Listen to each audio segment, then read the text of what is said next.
సమస్యలు ప్రెగ్నెంట్ అవ్వడం వల్ల రావు. కానీ బేబీ ఎందుకు అప్పుడు ఓన్లీ అంటే ఇట్లా అంటే ఫోర్సెప్స్ డెలివరీ వల్ల అయిందా, లేకపోతే స్టిల్ బార్న్ అయిందా, అంటే పుట్టేటప్పుడు ఏదైనా క్యావిటీలో డిస్ట్రెస్ అయ్యి బేబీకి హార్ట్ బీట్ ఆగిపోయిందా, స్టిల్ బర్త్ అయిందా, లేకపోతే యూరిటర్స్ లోపల ఉన్నప్పుడే ఐయుడి అయిందా, డెత్ అయింది, ఇంట్రాయూట్రైన్ డెత్ అయిందా చూసుకుని దాన్ని బట్టి ఈసారి ప్రాపర్గా ఇవాల్యుయేట్ చేసి జెనెటిక్ టెస్ట్ కూడా చేసుకుని కంటిన్యూ చేస్తూ and at the end 9 months అప్పుడు ఎట్లా సెట్ అవ్వాలి చూసుకోవాలి. అంటే క్యావిటీ బాగాలేదు, అంటే ప్రాపర్గా లేదు, రిస్క్ ఎందుకు అనుకుంటే ప్లాన్డ్ సిజేరియన్ డెలివరీ చేసుకోవాలి, సిజేరియన్ సెక్షన్ చేసుకోవాల్సి వస్తుంది. అంటే బేబీకి ఇట్లా రిస్క్ అయింది, ప్రాబ్లం ఉంది క్యావిటీలో, డ్యూరింగ్ డెలివరీ ప్రాబ్లం అయింది కాబట్టి ప్లాన్డ్ సిజేరియన్ చేసుకోవాలి. సో అంతకు మించి ఏం భయపడక్కర్లేదు. ఇప్పుడు నెక్స్ట్ ఎట్లా ఇవాల్యుయేట్ చేయాలి, ఎట్లా ముందరికి వెళ్ళాలి అని ఆలోచించుకోవాలి. సో అదే లేబర్ ప్రాసెస్ స్టార్ట్ అయిన తర్వాత సర్వీక్స్ 1 finger అంటే గర్భసంచి ద్వారంని సర్వీక్స్ అంటాం కదా, సర్వీక్స్ 1 finger డైలేటెడ్ ఉందనుకోండి, ఇంకా బాగా పెయిన్స్ వస్తున్నాయి, వీల్ వెయిట్ అండ్ సీ. కొంచెం పెయిన్స్ కొంచెం తక్కువ అవుతున్నాయి, డల్గా ఉందంటే మనం బయట నుంచి జెల్ ఇన్స్టాల్ చేసి లేకపోతే ఫోలీస్ బల్బ్ వేసి లేకపోతే ఇంజెక్షన్ ఇచ్చి పెయిన్స్ ఇంక్రీజ్ చేయడానికి చూస్తాం. సర్వీక్స్ అట్లా ఓపెన్ అయ్యేటట్టు వెయిట్ చేస్తాం.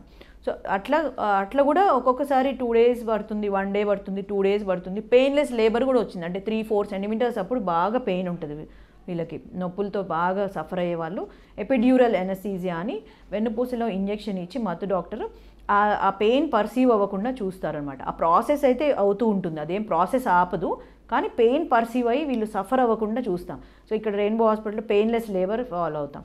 అట్లా చేసుకుని నార్మల్ డెలివరీ అవ్వడానికి వాళ్ళు ఎంకరేజ్మెంట్గా ఉంటుంది, అంటే వాళ్ళు కోఆపరేట్ చేస్తారు డెలివరీ అయ్యే వాళ్ళు. అంటే ఒక ఇష్యూ అయిన తర్వాత అట్లీస్ట్ మినిమం 6 months గ్యాప్ ఇస్తే బెటర్.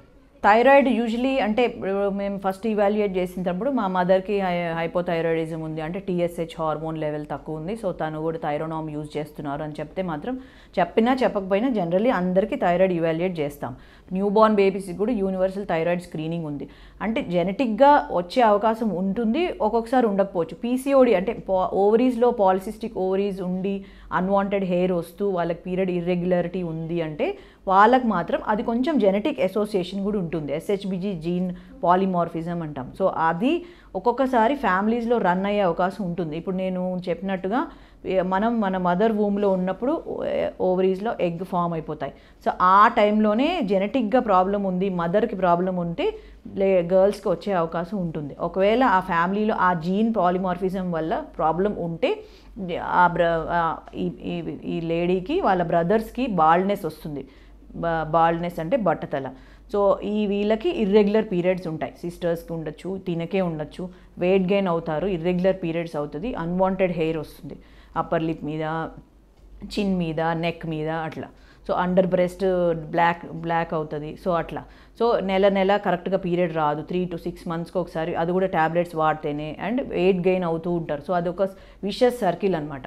సో హార్మోన్స్ రెగ్యులర్గా ఉండి ఎగ్ రిలీజ్ అయ్యి పీరియడ్ వస్తే ప్రాపర్గా ఉంటుంది, లేదంటే వెయిట్ పెరుగుతున్న కొద్దీ ఇంకా ఇర్రెగ్యులర్ అవుతూ ఉంటుంది. సో గైనకాలజిస్ట్ని సంప్రదించి వాళ్ళు కొంచెం జాగ్రత్త పడాలి. సో వెయిట్ గెయిన్ అనేది లేడీస్లో చాలా కాన్షియస్ అవ్వాలి. వెయిట్ గెయిన్ అవుతున్నాము అంటే ఇమ్మీడియట్లీ డాక్టర్ని కన్సల్ట్ చేసి జాగ్రత్తలు తీసుకోవాలి. ఫిజికల్ యాక్టివిటీ ఉండాలి, అందరూ కూడా మార్నింగ్ లేట్ నైట్ మేలుకు ఉండి మార్నింగ్ 11-12 వరకు పడుకొని అట్లా ఇర్రెగ్యులర్ చేయకుండా నార్మల్ బ్రెయిన్కి డిటాక్స్ అవ్వాలి. నైట్ ఎర్లీ మార్నింగ్ లేచి సన్లైట్ ఎక్స్పోజ్ అవ్వాలి. సో ఎక్సర్సైజ్ చేయాలి. సో అన్మ్యారీడ్ గర్ల్స్ కూడా, యంగ్ గర్ల్స్ మాకు హాలిడేస్ వచ్చాయి లేట్ నైట్ వరకు ఫోన్ చూసి మార్నింగ్ 12 వరకు లేవకుండా అట్లా కూడా చేయకుండా రెగ్యులర్ టైం టేబుల్ అనేది ఉండాలి బాడీకి. అట్లా అయితే వాళ్ళ పీరియడ్స్ కూడా రెగ్యులర్ అయ్యి ప్రాబ్లం కూడా రాకుండా ఉంటుంది. సో థైరాయిడ్ ప్రాబ్లం అనేది మనం టెస్ట్ చేసుకుంటాం, టీఎస్హెచ్, ఫ్రీ T4 అంటే బ్లడ్లో తిరిగే హార్మోన్ చెక్ చేసుకుని దాని లెవెల్స్ బట్టి టైట్రేట్ చేసుకుని ట్యాబ్లెట్స్. హైపోథైరాయిడిజం అయితే అంటే టీఎస్హెచ్ హై ఉండి హార్మోన్ లెవెల్స్ లో ఉంటే, గ్లాండ్లో ప్రొడ్యూస్ అయ్యే హార్మోన్స్ లో ఉంటే థైరోనామ్ ట్యాబ్లెట్ వాడతాం, అది ఎంటీ స్టమక్.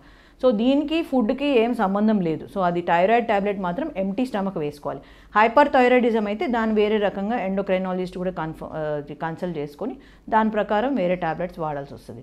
సో థైరాయిడ్ అనేది అది కరెక్ట్ అవుతేనే ఒక్కొక్కసారి ప్రెగ్నెన్సీ కూడా ప్రాపర్గా ఫామ్ అవుతుంది, బేబీ బ్రెయిన్ డెవలప్మెంట్ కూడా లో ఐక్యూ లేకుండా ప్రాపర్గా డెవలప్ అవుతుంది. సో దానికోసమని ప్రెగ్నెంట్ వాళ్ళకి ప్లానింగ్ వాళ్ళకి టీఎస్హెచ్ లెవెల్స్ less than 3 ఉండాలి. సో దాన్ని బట్టి టైట్రేట్ చేసుకుని మనం మానిటర్ చేస్తూ ఉండాలి. ఇంపార్టెంట్ అనమాట. థైరాయిడ్, షుగర్స్ అనేది ఇంపార్టెంట్. ఫస్ట్ కన్సీవ్ అవ్వగానే ఎవరికైనా లేడీస్కి చెక్ చేయాలి. సో థైరాయిడ్ ప్రాబ్లమ్స్ అనేవి ఉన్నా లేకపోయినా ఫ్యామిలీలో వచ్చేది ఉంటే వీళ్ళకి డిస్టర్బెన్స్, హార్మోన్ డిస్టర్బెన్స్ అది.